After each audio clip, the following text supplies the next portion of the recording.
ओम नमः सिद्धेभ्य नमो जीर्णाणम। सभी को सादर शुद्धात्म वंदन। आज पौष कृष्ण तृतीया का यह शुभ मंगल पावन दिवस और प्रतिदिन प्रसारित होने वाले सोनगढ़ संदेश में से आज जो संदेश हमें प्राप्त हुआ है वह पूज्य गुरुदेव श्री के वचनामृत के आधार से ही प्राप्त है, जिसमें राग और जीव की रुचि दोनों की ही भिन्नता के बारे में बात करी गई है कि ज्ञान और राग दोनों किस प्रकार से भिन्न भिन्न है। तो चलिए देखते हैं आज का संदेश। यहाँ पर लिखा है कि शुभ राग की रुचि व भव की रुचि है, मोक्ष की रुचि नहीं है।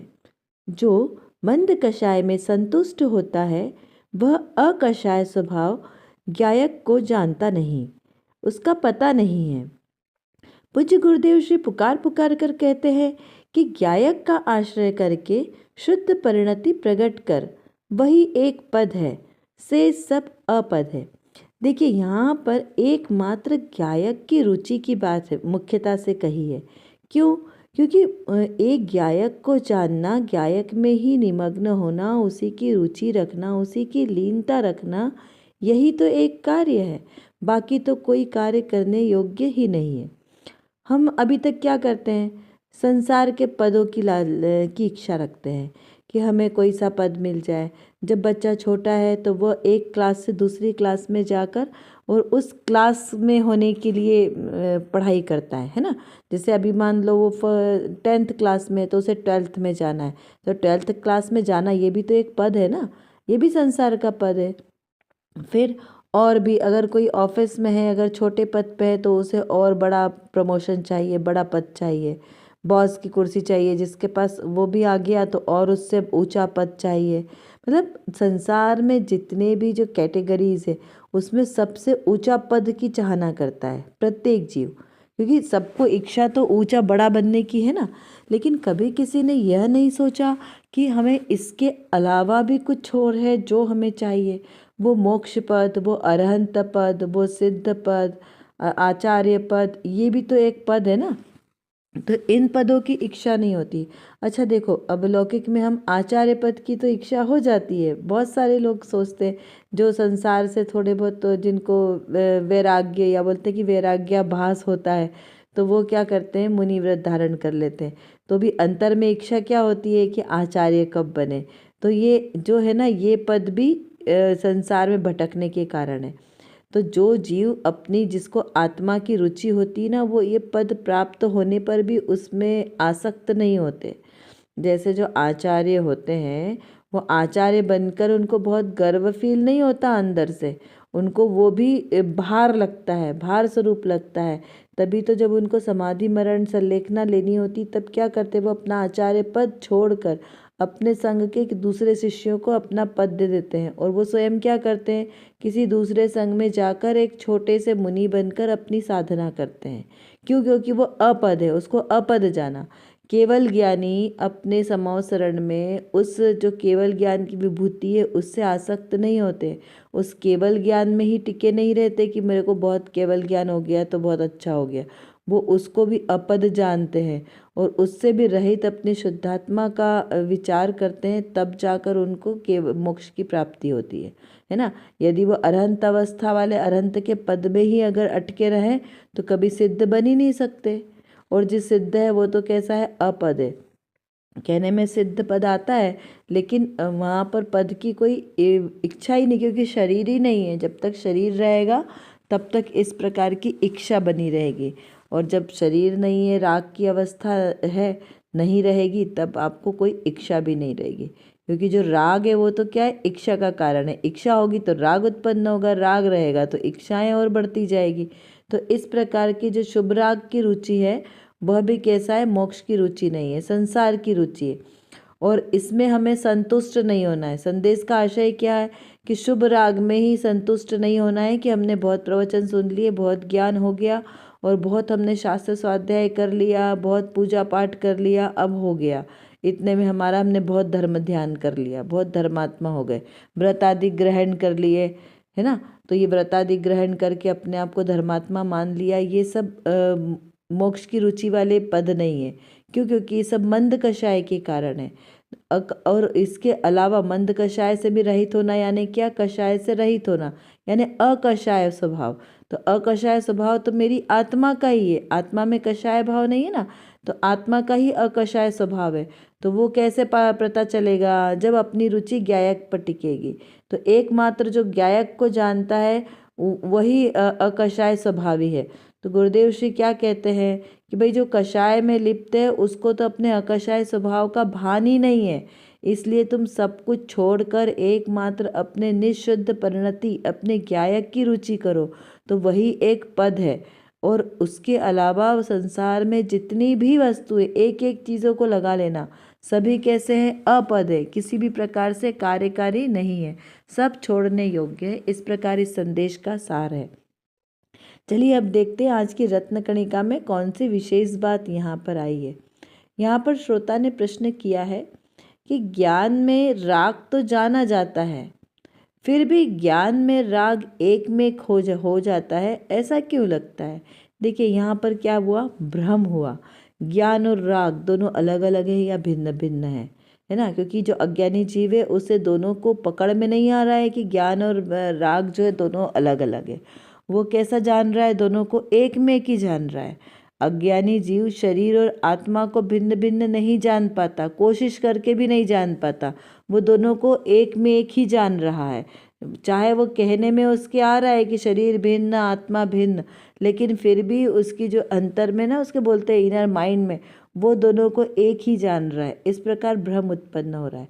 तो इसका समाधान करते हुए कहा है कि भेद ज्ञान के अभाव से अज्ञानी राग और ज्ञान को अति निकटता देखकर उन दोनों को एक में एक मान लेता है, परंतु राग और ज्ञान का एकत्व है ही नहीं।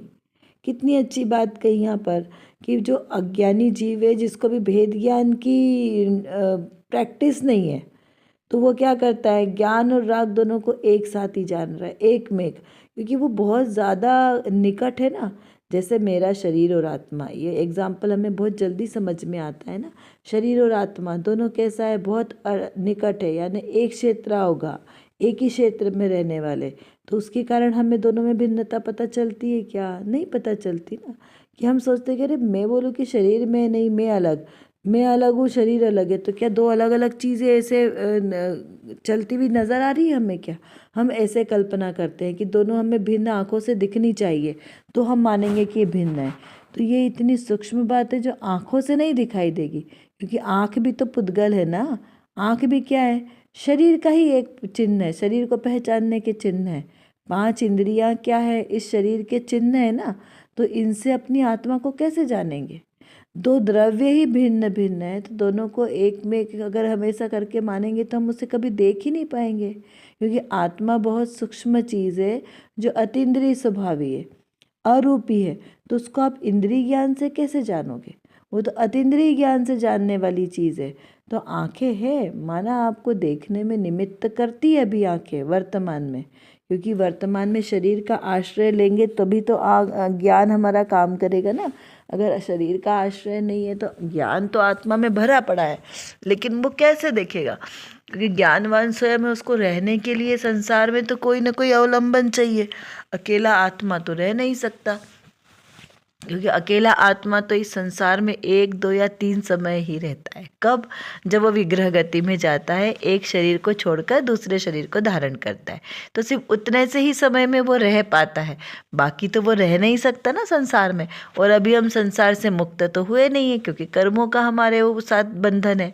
तो इस प्रकार दोनों को एक में एक जीव समझ लेता है, लेकिन कब उसे पता चलेगा, जब वो भेद ज्ञान करेगा, तब उसे पता चलेगा। पूर्व के जितने भी हमारे सिद्ध हो चुके हैं जीव, उन सब का जब विचार करेगा तब पता चलता है कि अरे वो जीवों ने भी तो संसार की अवस्था को छोड़ा है ना।